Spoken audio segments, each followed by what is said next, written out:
O Sullivan Stew by Hudson Talbott. O Sullivan Stew, a tale cooked up in Ireland by Hudson Talbott. This book is dedicated to the people of Ireland with gratitude for all they've given to the rest of us. Down along the zigzagging coast of Ireland, on the rocks of the very last zag, sat Kate O'Sullivan daydreaming. She lived in nearby Crookhaven and came here every day to gather periwinkles for the evening stew. This was also the best spot to see the wild red stallion, who sometimes thundered past on the shore. Kate was lost in her thoughts of him when suddenly a screeching voice shattered the peace. "Let go of that horse, or you'll all be toads by nightfall." Down the beach the stallion was bucking and kicking furiously as soldiers tried to capture him.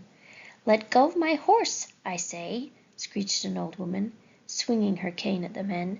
They just laughed at her. "Crookhaven must pay its share of taxes to the king, madam," hissed the royal tax collector. "The horse will do nicely. His Majesty is fond of redheads." "The good lads of Crookhaven won't stand for this," the old woman shot back. Then she noticed Kate. "Run, child, get help!" Kate ran straight to the village square. "Quick, everyone," she called out. "The witch is in trouble. The king's soldiers are taking her horse." The folks stared at Kate for a moment, then went back to their chores. She grabbed old Murphy's arm. "Didn't you hear me?" she shouted. "Our witch needs our help." "What do you mean, our witch?" he asked with a shrug. "She's not one of us. Let go of my sleeve." "Murphy's right, you know," added Flynn the sod cutter. "Who are we against the likes of them? She's a witch after all. Let her fend for herself." The villagers skulked into their homes, closing doors and shutters behind them. Kate took a deep breath and returned to face the witch alone. "They were too busy?" the witch shrieked at Kate. "They're never too busy when they need a cure for a fever or a hex on their pests or a love potion. Not one of us, indeed." The old woman hobbled toward her door, then turned to Kate. "Save those periwinkles, child," she said. "You may need them." It was a black day indeed when Crookhaven's witch went into a snit. The fish nets came up empty, the cows stopped giving milk, gardens died, trees fell on houses with remarkable accuracy, and the rain was heavier than usual. Desperate townfolk went to the witch to beg for mercy, but were met by a sign on her gate. "Don't bother, I'm not one of us." Hungry days turned into starving weeks, but just when Kate was thinking about boiling up her right shoe, she had an idea. "I've got it," she announced to her brothers and father. "We'll steal back the horse and bring it to the witch. That'll make her happy." "The likes of us? Horse thieves!" cried her brother Fergus. "Stealing from the king?" asked Kelly, the other one. "Ah, the poor little thing," said her father Seamus, patting her on the cheek. "She's lost her wits from hunger." "We've more than that to lose if we sit here and do nothing, Da," said Kate. "But we've nothing to lose for trying." The O'Sullivan men scratched their heads. "Look at it this way. We're facing death in either case," she continued. "By the hangman's rope or the empty plate. Which way do you prefer to go?" They scratched their heads again. "You with me then, lads?" she asked. Kate O'Sullivan was known for her way with words. And so the O'Sullivans found themselves on a quest to save Crookhaven. They hiked for days until at last the king's mighty castle rose before them. The weary travelers found a hiding place to rest till midnight and to enjoy their last crusts of bread. Seamus took out his flask of home-brewed stout and squeezed hard for the very last drop. And what a fateful drop it was. The O'Sullivans had many skills, but horse-thieving was not one of them. Poor Seamus lost control and burp! Guards came running from all directions. Soon the whole castle was awake, and the O'Sullivans were thrown in front of the king himself. "Well, Seamus O'Sullivan," said the king, "you don't look like a horse thief, but that doesn't mean you shouldn't hang like one. What have you to say for yourself?" Your Majesty," Seamus babbled. He was trembling too hard to speak. "You don't talk too well either," said the king. He stared at Seamus for a long moment. Then his face darkened and his voice grew fierce. "Do you even realize the trouble you're in? Have you ever been in a worse spot in your life?" Poor Seamus only trembled harder. "I have," said a voice from the side. All eyes turned toward Kate. "It was the time I almost married the king of the leprechauns, and was about to vanish into the enchanted realm forever. Oh, that was surely a closer call than this." The king looked puzzled. "So what happened?" he asked. "Oh, I was only answering your Majesty's question," Kate said softly. "I'd be delighted to tell you my story, but I have a small request if I do." The king nodded, and Kate continued, "If you agree that I was in a worse spot there than I am now, will you let us go free?" "You dare to bargain with me?" thundered the king. He paced back and forth. "All right then," he finally said. "I shall let you alone go free, but only if I like your story. It better be good." "Well, your lordship, I had always been warned to beware on Midsummer's Eve. Weird things can happen. People can disappear forever. So I was hurrying home after milking Jasmine, late in the afternoon of that dreadful day, when a strange sleep overtook me. Try as I might to resist, I had no power against it. I awoke to find myself bound up with cobwebs like a mummy. Tiny fairy hands were carrying me through the fields and into the forest. We flew through the night until we reached a great clearing. There in the moonlight stood the king of the leprechauns himself, with all his grand and glorious company.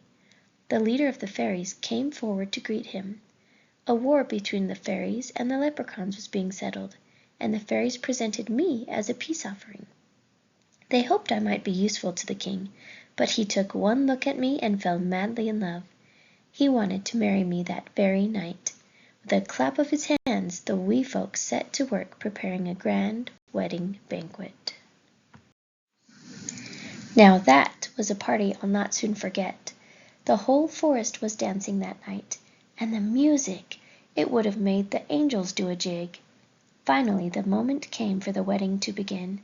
Tiny fairy children flitted all around, showering me with golden fairy dust. I began to rise dreamily upward, when suddenly, ah, ah, ah,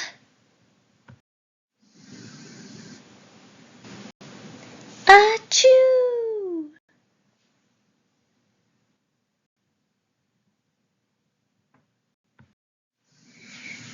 Bless you, bless you, bless you.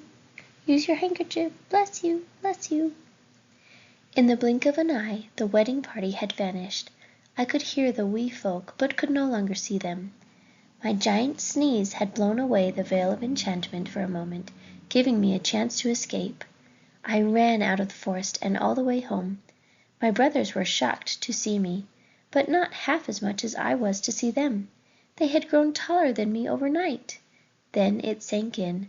While I was spending one midsummer's night with the fairy folk, 5 human years had passed. You see, your Majesty, Fergus and Kelly are actually my younger brothers. But if I hadn't sneezed from the fairy dust, I wouldn't have seen them or anyone ever again. Now, wouldn't you say that is a worse spot to be in than this?" "Indeed I would, lass," said the king, "and you've earned your freedom. Now go." "But if I go now, you'll miss the story of how Fergus was almost eaten by a sea serpent. Now that was a far worse spot to be in," said Kate. "But if you want me to go—" Wait, said the king. "Worse than now?" "You'll free him if you agree that it was?" asked Kate. "Very well," said the king grumpily, "but it better be good." "Well, your highness, we fisher folk know when the skies warn us to come ashore. But one day, just as a great storm was blowing up and Fergus had just made it in, what do we see but a lovely young lass dive into the crashing waves. Quick as a flash, Fergus threw his boat back into the water and rowed out to save her. But the lad had no luck. For days the storm tossed him about like a pebble on a shaking blanket. When the seas finally calmed, he found himself drifting toward a small island. Or so he thought. Ah, company! Just in time for lunch, bellowed an enormous serpent. You look like you haven't had a bite in days. Well, lad, I can fix that. I just love having drop-in guests. I'll open wide and you drop in. But you'll be missing the best part, called a nearby seal. Eating a fisherman without his boat is like eating a pie without its crust. It's nothing without that crunchy texture. You're right, said the monster. Fisherman pie, yum! But as soon as the greedy beast started working his mouth around one end of the boat, the seal shoved the other end in, wedging the monster's jaws open. Fergus popped out of the boat and plunged into the water. Then the seal scooped him onto her back and carried him home to Crookhaven. I was on the beach when the seal brought Fergus back, and I tell you I wouldn't believe it if I hadn't seen it with my own eyes. But when they came ashore, the seal turned into the girl he had tried to rescue. She kissed my poor half-dead brother, waved to me, and dove back into the sea. Now, your Majesty, would you not agree that being in the jaws of a sea monster is a worse spot than where Fergus is right now? Asked Kate. I would, Miss O'Sullivan, said the king with a smile, and he's lucky to have you, for he is now free. But someone must pay for the crime of— Of course, your lordliness, but that someone surely isn't Kelly, said Kate. His worst spot is far worse than ours. Almost torn to shreds by wild beasts he was. Wild beasts, you say? Asked the king, leaning forward. Kate nodded, but said nothing. Well, get on with it, said the king. Kate cleared her throat. Kelly has a way with animals, your Majesty. One night, when he was on his way to market with a pig and a cow, he took shelter in an old barn and built a little fire. But he wasn't alone for long. In the firelight, Kelly could see the gleam of dozens of demonic cats' eyes. These weren't just any strays, mind you. Some were the size of tigers. One by one, they began to purr and lick their lips. The purring rose into rumbles, then howls, screeches, and finally, an ear-splitting version of Danny Boy. Poor Kelly thought he would go deaf before the end came. Their leader ambled out of the darkness, a huge, scruffy beast with one eye missing and teeth like daggers. Now that we've sung for our supper, lad, what will you give us? He snarled. I haven't anything except that pig, said Kelly. He isn't— Before Kelly finished the sentence, the cats finished the pig. How about another tune? Asked the leader. With that, they launched into torturing Sweet Molly Malone. Now what will you give us? He asked Kelly. I have only the cow, he said, and she's in rough shape. But the cats were happy to polish her off. And now for dessert, when Irish eyes are smiling. But by the last stanza, Kelly was gone. After him, screeched the leader. They chased him through the woods until he came to a cliff and dashed up a tree. He'll knife us one by one if we go up, said the leader. Let's gnaw it down, lads. Poor Kelly was howling so loud from fright that a wolf in the distance howled back, then another and another. Soon a pack of wolves gathered on the cliff across the gorge. The cats hissed at the sight of them, but then laughed when they saw that the wolves couldn't get them. It's a pity you can't have me, wolves, called Kelly. You sing far better than these windbags. Windbags, are we? Said the cat leader.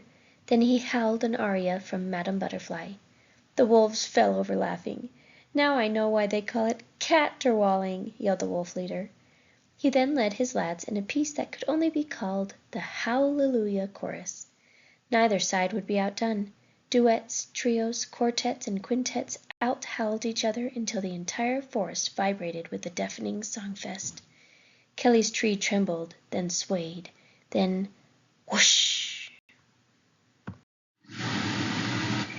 A blizzard of fur filled the air as the enemies flew at each other on the fallen tree. Cats and wolves were whizzing by Kelly in all directions. Kelly clung to the tree until at last the forest was silent and he was safe. He gathered all the fur on the ground and brought it home, said Kate. I spun it into yarn and dyed it Kelly green. What do you think of my shawl, your majesty?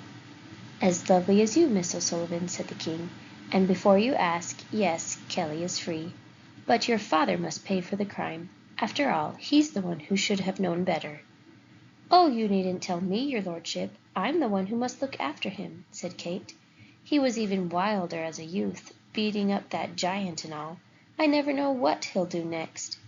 He beat up a giant? Asked the king. To save the baby's life, said Kate. He just laughs at danger. Tell us the story, and then we'll see who's laughing, and who's still trembling, said the king. Kate nodded. One day, very long ago, when my father Seamus was out boating, he came upon an enchanted isle. It was a place of unearthly beauty, but Seamus could hear someone crying somewhere. He followed the sound until he fell into a deep ravine. At the bottom was a tearful young mother with her baby. She told Seamus that they were captives of a giant who had ordered her to prepare her child for the giant's dinner. A moment later, the giant's ladder slid into the ravine, and 2 huge feet came stomping down the rungs. Seamus told the woman to hide the child. Then he jumped into the stew pot himself. I'm hungry enough to eat a horse, growled the giant. But I better stick with baby tonight. I'm watching my weight. He looked into the stew pot and smiled at Seamus simmering away. What a chubby little devil! But those look like whiskers, red chin whiskers. He's very mature for his age, said the mother, sliding the lid back on the pot. Why don't you go lie down? I'll call you when dinner's ready. The giant was snoring in no time. Seamus, now red as a lobster, slipped out of the pot, tied on the baby's bonnet, and scrunched up on a platter in the middle of the table. The woman covered him with stew and stuck an apple in his mouth. Then she lit the candles, pulled out the huge chair, and woke the giant. Yummy! He exclaimed, picking up the platter. Just as the giant was about to gulp him down, Seamus spit the apple squarely into his huge eye. With that, the mother dumped the stew pot onto his enormous foot. While the giant leapt around blindly, howling in pain, Seamus and the mother and baby scrambled up the ladder. They dashed to the boat and rowed for their lives. As they reached their home shore, the young mother thanked Seamus for saving her child and herself. She wanted to reward him, but Seamus said hearing the child's laughter was reward enough. He waved farewell to them and took a dip in the cool water to soothe his burned skin. So, your majesty, I put it to you for the last time, said Kate. Would you not agree that being in a giant stew is a worse spot than where we are right now? The king looked glum. I'd like to agree, he said slowly, if only I could. But you've pushed me too far with this tale about your father. I am tempted to reward you simply for your vivid imagination. But really, Miss O'Sullivan, who in the world would ever believe such a far-fetched story about him? I would, called a woman from the rear of the hall. Mother, said the king, what are you doing here? The queen mother made her way through the crowd and went directly toward Seamus. At last we meet again, kind sir, she said, holding out her hand to Seamus. I've waited so long to thank you properly for saving us. I've never told my son of that terrible time, but none of us would be here were it not for you. The king was speechless. It's true, said the queen mother, turning to her son. There is no cause for hanging this man, but for honoring him. We owe him our lives, and anything else he wants. How about the horse? Suggested Kate. That is the least we'll do, my dear Miss O'Sullivan, said the king. Let's start with breakfast. Fiddlers, how about some breakfast music? After royally entertaining the clan O'Sullivan, the king regaled them with sacks of gold, coffers of jewels, and enough food and drink to keep Crookhaven merry for months. Then the O'Sullivans headed back to Crookhaven for the real party. Crookhaven was ready to celebrate, for the witch had come out of her snit. She and Kate were both in fine form as guests of honor at the big party. Seamus proudly served up his specialty, O'Sullivan stew. The townsfolk made sure that no one was left out by hanging a banner across the village green that read, "Everyone is one of us." The next morning, the witch came to Kate's door. "I saw how you rode this horse," said the witch. "He likes you. He should be yours." For once, Kate was tongue-tied. "No one had ever done anything for me before you and your kin risked life and limb," the witch said. "It's so easy for folks to say how much they care, but who among us ever shows it? So it's my turn to show you. His name is Sebastian, and he'll serve you well, just like his mother served me." "But what's your name?" asked Kate. "In the coven I was known as Blazing Dragon, whose rage has no limits, but you can call me Fifi." "Then for me you'll always be Aunt Fifi," said Kate, and threw her arms around Aunt Fifi. The following morning there was another knock on the door. The king entered with flowers in his hand. "Miss O'Sullivan, there is no one in my heart but you," he said. "Would you be my wife?" Kate replied, "Oh, it's funny you should ask me today, Your Majesty. You see, I've just decided that after talking so much about the adventures of others, it's time that I go find some of my own." Kate led the king out the back door, where Sebastian stood, saddled and ready for a journey. She said her farewells to everyone, and then mounted up. "If your offer is still good in 5 years' time, you'll know where to find me," Kate called back to the king. "Just remember the way to Crookhaven."